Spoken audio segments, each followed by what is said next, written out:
Welcome to public TV news బులెటిన్ల ముందుగా headlines. Kuppam రెస్కో ఎండీగా బాధ్యతలు స్వీకరించిన సోమశేఖర్.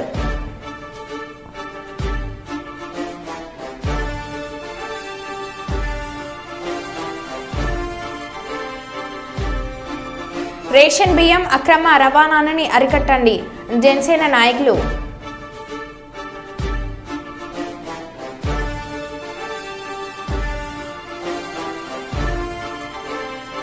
పిల్లలకు సెల్ ఫోన్లు ఇచ్చే ముందు జాగ్రత్త హోంమంత్రి.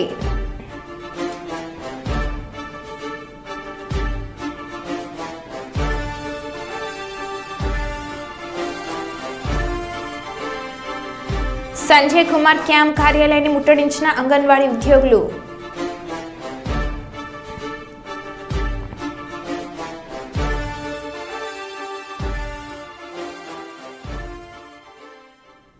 ఇక వివరాల్లోకి వెళ్తే ఉమ్మడి వరంగల్ జిల్లా కార్యశాల వర్క్షాప్లో ముఖ్య అతిథిగా పాల్గొన్న మంత్రివర్గ ఉపసంఘం చైర్మన్ ఉప ముఖ్యమంత్రి మల్లు బట్టి విక్రమార్క, సభ్యులైన రాష్ట్ర వ్యవసాయ శాఖ మంత్రి తుమ్మల నాగేశ్వరరావు, ఉమ్మడి వరంగల్ జిల్లా ఇన్ఛార్జ్ రాష్ట్ర రెవెన్యూ సమాచార పౌర సంబంధాల శాఖల మంత్రి పొంగులేటి శ్రీనివాసరెడ్డి, రాష్ట్ర అటవీ పర్యావరణ దేవాదాయ శాఖ మంత్రి శ్రీమతి కొండ సురేఖ, రాష్ట్ర పంచాయతీరాజ్ గ్రామీణ అభివృద్ధి స్త్రీ శిశు సంక్షేమ శాఖ మంత్రి ధనసారి అనసూయ సీతక్క, ఎంపీలు బాలరాం నాయక్, డాక్టర్ కడియం కావ్య, రాష్ట్ర ప్రభుత్వ విప్ రామచంద్రు నాయక్, ఎమ్మెల్సీ బస్వరాజ్ సారయ్య, ఎమ్మెల్యేలు నాయని రాజేందర్ రెడ్డి, కడియం శ్రీహరి, దొంతి మాధవరెడ్డి, రేవూరి ప్రకాష్ రెడ్డి, కేఆర్ నాగరాజు, యశస్విని రెడ్డి, గండ్ర సత్యనారాయణ, మురళీ నాయక్, కార్పొరేషన్ల చైర్మన్లు, ఉమ్మడి వరంగల్ జిల్లా కలెక్టర్లు, అదనపు కలెక్టర్లు, వ్యవసాయ శాఖ సంబంధిత శాఖల అధికారులు, రైతులు తదితరులు పాల్గొన్నారు. ఇతరత్ర మనం చెప్పిన కార్యక్రమాలు రైతు బంధుకు సంబంధించి కూడా మనం సీజన్ కి అనుగుణంగా డబ్బులు ఇప్పటికే ఒకసారి ఇచ్చాం. ఇక రైతు భరోసాకు సంబంధించి రాష్ట్రంలో ఉన్నటువంటి రైతాంగ సోదరుల అందరి అభిప్రాయాలు తీసుకొని, స్టేక్ హోల్డర్స్ అందరి అభిప్రాయాలు తీసుకొని సుమారు 7 లక్షల కోట్ల అప్పుతో రాష్ట్ర ముఖ్యమంత్రి గారు ఈ ప్రభుత్వం ప్రమాణ స్వీకారం చేసిన తర్వాత ఎన్నికలకి ముందు ఏవైతే పేదోడి ప్రభుత్వం వస్తే రైతన్నలకి ప్రతి ఒక్క తెలంగాణ బిడ్డకి హామీలు ఏవైతే ఇచ్చారో ఆ ఇచ్చిన హామీలని అప్పులు సాకు చూపించి తప్పుకోవాలని కానీ, ఇంకొక వంక చూపించి ఇచ్చిన మాటకి వెనకడుగు వేయాలని కానీ ఈ ప్రభుత్వం యొక్క ఉద్దేశం ఏనాడు లేదు. ఇందాక వ్యవసాయ శాఖ మంత్రి గారు చెప్పినట్లు రైతును రాజు చేసే దాంట్లో భాగంగా గత ప్రభుత్వంలో ఏవైతే విస్మరించిన అంశాలన్నిటినీ తిరిగి ఈ ఇందిరమ్మ రాజ్యంలో రైతన్నలకు ఇస్తూ ఆనాటి చేసిన పెద్దల అప్పుని కడుతూ సంక్షేమ కార్యక్రమాలతో పాటు అభివృద్ధి కార్యక్రమాలను కూడా ముందంజలో నడిపించే దాంట్లో భాగంగా ఈ ప్రభుత్వం 4 గోడల మధ్య నిర్ణయాలు తీసుకోకుండా పేదోళ్ళు, ఈ రాష్ట్ర ప్రజలు ఏదైతే వివిధ రూపాల్లో కడుతున్న ప్రతి రూపాయిని ఉపయోగపడే విధమైన నిర్ణయాలు తీసుకునే దాంట్లో కేబినెట్ మంత్రులుగానో, ముఖ్యమంత్రులుగానో, ఎమ్మెల్యేలుగానో, ఎమ్మెల్సీలుగానో మేమే పాలు తెలంగాణలో అత్యధిక ప్రాధాన్యత కలిగినటువంటి వ్యవసాయానికి ప్రాధాన్యత ఇవ్వాలని గౌరవనీయులు శ్రీమతి సోనియా గాంధీ గారు, రాహుల్ గాంధీ గారు, ఖర్గే గారు వచ్చినటువంటి అనేక సందర్భాల్లో, అనేక సమావేశాల్లో ఇదే వరంగల్లో డిక్లరేషన్ కూడా ఇచ్చారు. వాటిని దృష్టిలో పెట్టుకొని ఈనాటి ప్రభుత్వం ముఖ్యమంత్రి గారి యొక్క ఆదేశాల మేరకి ఆ వాగ్దానాలు అమలు చేసేటటువంటి క్రమంలో రాష్ట్ర ప్రభుత్వం తీసుకున్నటువంటి ప్రధాన నిర్ణయాలు రుణమాఫీ, 2 లక్షలు రేపు ఆగస్టు నెలలోనే ఒకేసారి రుణమాఫీ చేయాలనేది ఒక భీష్మ ప్రతిజ్ఞ కింద ఆయన తీసుకున్నారు. దాన్ని అమలు చేయడానికి భట్టి గారు కసరత్తు చేశారు. రేపు ఎల్లుంట్లోనే దానికి సంబంధించినటువంటి విధి విధానాలు రూపకల్పన జరుగుతుంది. ఆగస్టులోనే రుణమాఫీ 2 లక్షలు చేయాలనేది ఈ ప్రభుత్వం యొక్క లక్ష్యం. రెండోది వచ్చేసి రైతు భరోసా. గతంలో రైతు బంధుగా ఎన్నికల ముందు అయితే మనం పార్లమెంట్ ఎన్నికల సందర్భంలో రైతుల యొక్క కోరిక మేరకి 7,562 కోట్లు ఒకే రోజు రైతుల యొక్క ఖాతాలో జమ. మహారాష్ట్ర నాసిక్ సమీపంలోని అంజనేరి కోటలో చిక్కుకుపోయిన టూరిస్టులను బయటకు తెచ్చేందుకు చేపట్టిన రెస్క్ ఆపరేషన్ ఫలించింది. భారీ వర్షాలతో చిక్కుకుపోయిన దాదాపు 200 మంది టూరిస్టులను సహాయ సిబ్బంది రక్షించారు. 6 గంటల పాటు సుదీర్ఘంగా సాగిన రెస్క్ ఆపరేషన్లో పర్యాటకులు క్షేమంగా బయటపడడంతో అందరూ ఊపిరి పీల్చుకున్నారు.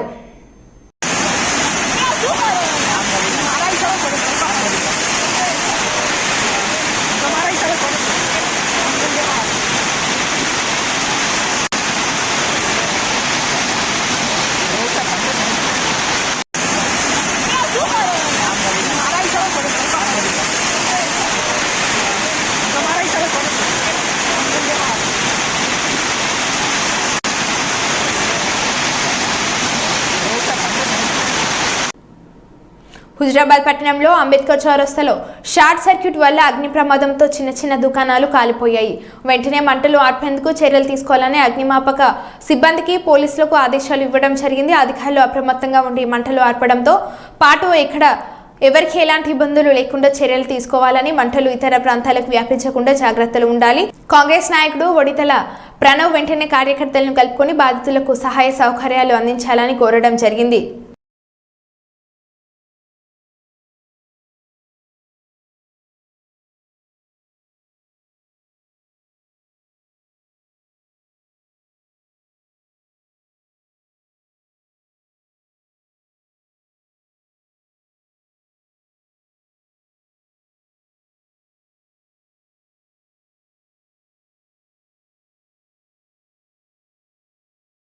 ధర్మపురి మండలం ఆరపల్లి గ్రామంలో జైన సొసైటీ ఆధ్వర్యంలో నూతనంగా ఏర్పాటు చేసిన ప్రాథమిక వ్యవసాయ సహకార సంఘం జైన ఆరపల్లి ఎరువుల గోదాంలను ప్రభుత్వ విప్ ధర్మపురి ఎమ్మెల్యే అడ్లూరి లక్ష్మణ్ కుమార్ ప్రారంభించారు.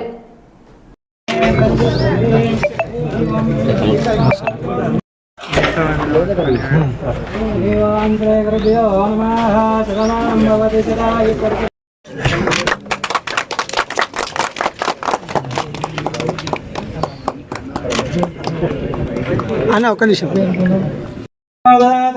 కుబేరాయ వై శ్రవణాయ మహారాజాయ నమః. ఓం దద్బ్రహ్మ ఓం సత్యం ఓం దద్భ్రో నమః. అందచరద భూతేశో గుహాయ విశ్వమూర్తం దాతారాత్మాం నచదారం మహాదే.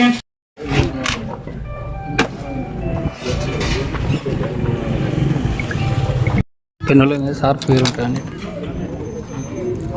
బాల్ పెన్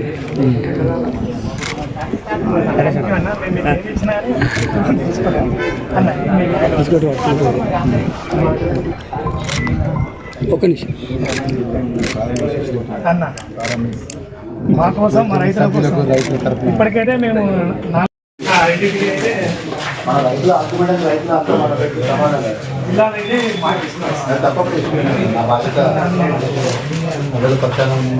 రైతులకు మంచి కష్టం ఇబ్బంది జరుగుతుంది.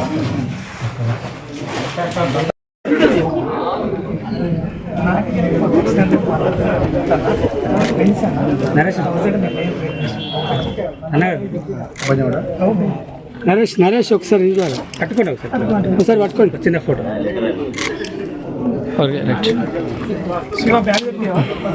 కలెక్టరేట్ సునయన ఆడిటోరియంలో ప్రజా సమస్యల పరిష్కార వేదిక కార్యక్రమానికి వచ్చిన ప్రజల నుంచి వినతులను జిల్లా in-charge collector joint collector Narapu Maurya స్వీకరించారు. ఈ సందర్భంగా జిల్లా ఇన్ఛార్జ్ కలెక్టర్ జాయింట్ కలెక్టర్ మాట్లాడుతూ ప్రజా పరిష్కారానికి వేదిక కార్యక్రమానికి వచ్చే ప్రజా వినతులను పరిష్కారంలో నిర్లక్ష్యం వహించకుండా ఎప్పటికప్పుడు వాటిని పరిష్కరించేలా జిల్లా స్థాయి మండల స్థాయి అధికారులు చర్యలు తీసుకోవాలని అన్నారు. ప్రజా సమస్యల పరిష్కార వేదిక కార్యక్రమంలో ఎక్కువ శాతం భూములకు సంబంధించిన సర్వే సదరన్ సర్టిఫికేట్ల కోసం ప్రజలు ఎక్కువ శాతం దరఖాస్తు చేసుకోవడం జరుగుతుందని అన్నారు.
అమరావతి విజయవాడ ఇస్కాన్ వాసుదేవ గో సంఘం శ్రీకృష్ణ భజన బృందం అధ్యక్షులు తెలుగుదేశం పార్టీ నాయకులు పల్లపాటి సుబ్రహ్మణ్యం ఆధ్వర్యంలో మచిలీపట్నం స్థానిక నిజాంపేటలోని అతి పురాతన బొబ్బిలి వేణుగోపాల స్వామి గుడి నుంచి జగన్నాథ రథయాత్రను అత్యంత వైభవంగా నిర్వహించారు. పూరి నుంచి తీసుకువచ్చిన జగన్నాథ బలిదేవ విగ్రహాలతో జగన్నాథుని రథాన్ని అద్భుతంగా అలంకరించి రథయాత్ర నిర్వహించారు.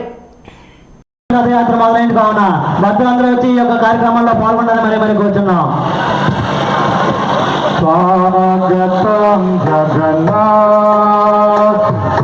స్వాగతం జగన్నాథ్.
మచిలీపట్నంలో జగన్నాథ రథయాత్ర అత్యంత వైభవపేతంగా జరుగుతుంది. మచిలీపట్నంలో ఈ రథయాత్రని రెండోసారి కింద సంవత్సరం చేసాం, మళ్ళీ అట్లాగే ఈ సంవత్సరం కూడా చేస్తా ఉన్నాం. ఈ రథయాత్ర బొబ్బిలి వేణుగోపాల స్వామి అత్యంత పురాతనమైనటువంటి కృష్ణ దేవాలయం. ఈ దేవాలయం నుంచి మొదలయ్యి మచిలీపట్నంలో రేవతి సెంటర్ అట్లాగే పూణే సెంటర్ మీదుగా తిరిగి జగన్నాథ మందిరం 5వ రోడ్డు సెంటర్లో ఉంది. పూరి నుంచి జగన్నాథ విగ్రహాలు తీసుకొచ్చి గత సంవత్సరం జగన్నాథ ఆలయం నిర్మాణం చేయడం జరిగింది. ఆ మందిరానికి చేరుకున్నది. బందర్లో ఉన్నటువంటి పారిశ్రామికవేత్తలు, ప్రముఖులు, భక్తులు, కృష్ణ భక్తులు అందరూ కూడా దీనికి రావడం జరిగింది.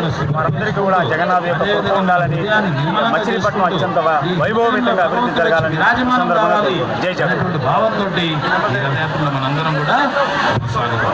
Jagtial Congress MLA doctor Sanjay Kumar camp కార్యాలయాన్ని ముట్టడించిన అంగన్వాడీ ఉద్యోగులు జీవో నెంబర్ 10 రద్దు చేయాలని, ఇతర బెనిఫిట్స్ అందించాలంటూ ధర్నా. క్యాంప్ కార్యాలయం ఎదుట బైఠాయించి తమ న్యాయమైన డిమాండ్ పరిష్కరించాలని, ఉద్యోగులు పర్మనెంట్ చేయాలని demand.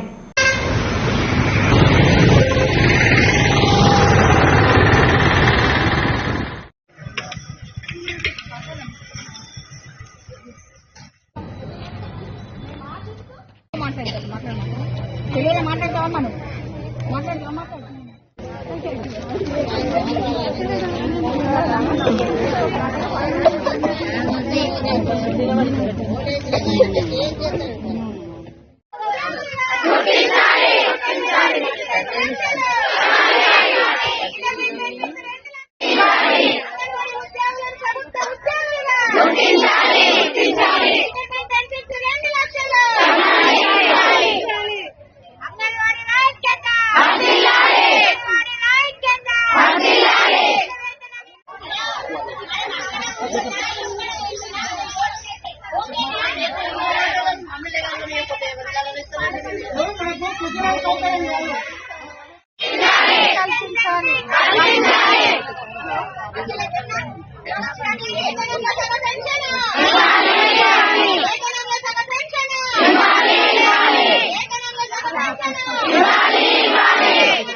Retirement benefits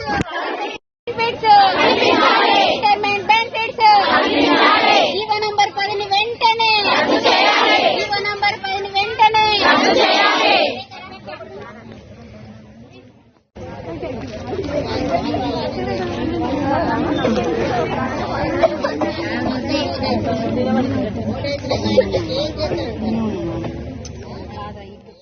retirement benefits retirement benefits టీచర్కు 2 లక్షలు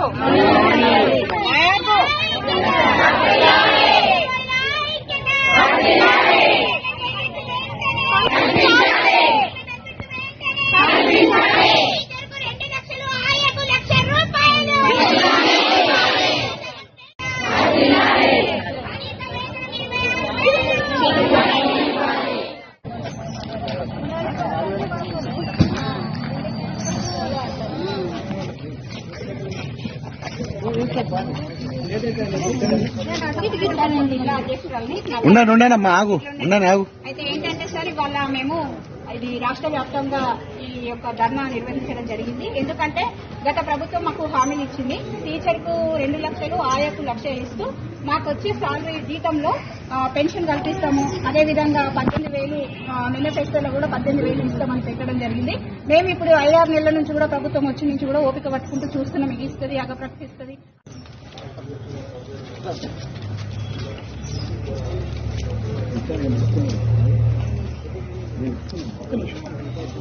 లేఖ రాయాలి సార్, కంపల్సరీ మన నియోజకవర్గం నుంచి లేఖ ఇవ్వాలి సార్. మేము చాలా ఆశిస్తున్నాం. మాకు మరి వచ్చింది. అప్పుడు కూడా 24 రోజులు మేము ఏమంటారు ఎన్ని పోరాటాలు చేసినామో చేసి 24 రోజులు సమ్మె చేసినాము. సమ్మె చేసి సమ్మెలో మాకు గత ప్రభుత్వం మాకు హామీలు ఇచ్చింది. ఏమని? రిటైర్మెంట్ బెనిఫిట్స్, టీచర్కు 2 లక్షలు, ఆయాకు 1,00,000 రూపాయలు కల్పించి జీతంలో సగం పెన్షన్, అదే విధంగా వాళ్ళ ఇంట్లో ఎవరన్నా వాళ్ళ కోడలు గాని వాళ్ళ బిడ్డ గాని ఉంటే వాళ్లకు మన ఉద్యోగం ఇస్తాము అనే విధంగా మాకు చెప్పడం జరిగింది. సరే చెప్పిండ్రు కదా అనేసి మేము 24 రోజుల సమ్మె తర్వాత మా సమ్మె హామీలు ఒప్పుకున్నారు అనేసి మేము సమ్మెను అప్పుడు ఉన్న సిచ్యువేషన్లలో ఎలక్షన్ మూమెంట్ కాబట్టి మేము ఆ సమ్మెను విరమించుకున్నాక ఇప్పుడు ఈ ప్రభుత్వం, కొత్త ప్రభుత్వం రావడం జరిగింది. మరి మేము 1000 కళ్ళతోటి మరి ఎదురు చూస్తున్నాము. మాకు ఇగిస్తుంది, అగిస్తుంది, 18,000 జీతం అని మాకు అదేమంటారు దానిలో మన మేనిఫెస్టోలో పెట్టడం జరిగింది. అదేవిధంగా రిటైర్మెంట్ బెనిఫిట్స్, అదేవిధంగా ఇవన్నీ పెట్టిన హామీలే, మేము ఎక్కువ అడగట్లేదు. గత ప్రభుత్వం ఏదైతే మాకు ఇచ్చిందో ఆ హామీల మీదనే మేము ఇవ్వమని ఇన్ని రోజులు ఈ ప్రభుత్వం వచ్చి నుంచి 5-6 నెలల నుంచి మేము చూస్తూ వచ్చినాము, ఓపిక పడుతూ వచ్చినాము. అయినప్పటికీ కూడా అదేమీ లేకుండా మొన్నటికి మొన్న ఏం చేసిందంటే పాపము 60 సంవత్సరాలు దాటిన వాళ్ళను రాత్రి 2 రోజులలోనే మొత్తము మీరు వెళ్ళిపోవాలి, మీకు 60 సంవత్సరాలు వచ్చేసినాయి, మీకు 50,000 ఆయకు, టీచర్కు 1,00,000 రూపాయలు ఆసరా పెన్షన్ కల్పిస్తాము అంటున్నారు. ఆసరా పెన్షన్ ఇంట్లో ఒకరికి ఉంటే ఇంకొకరికి రాదు. మరి ఇది ఎంతవరకు కరెక్ట్, ఇది ఎంతవరకు న్యాయము? ఇప్పుడు వాళ్ళు పాపము 40 సంవత్సరాల నుంచి ఈ ICDS లో పిల్లలకు, తల్లులకు, అందరికి, గర్భిణీ బాలింతలకు, పిల్లలకు, ఊర్లో ఉన్న వాళ్ళందరికీ సేవలు అందించడం జరిగింది. మరి ఇప్పుడు ఇది ఎంతవరకు న్యాయము అని మేము ఈ రోజు అడుగుతున్నాము. మరి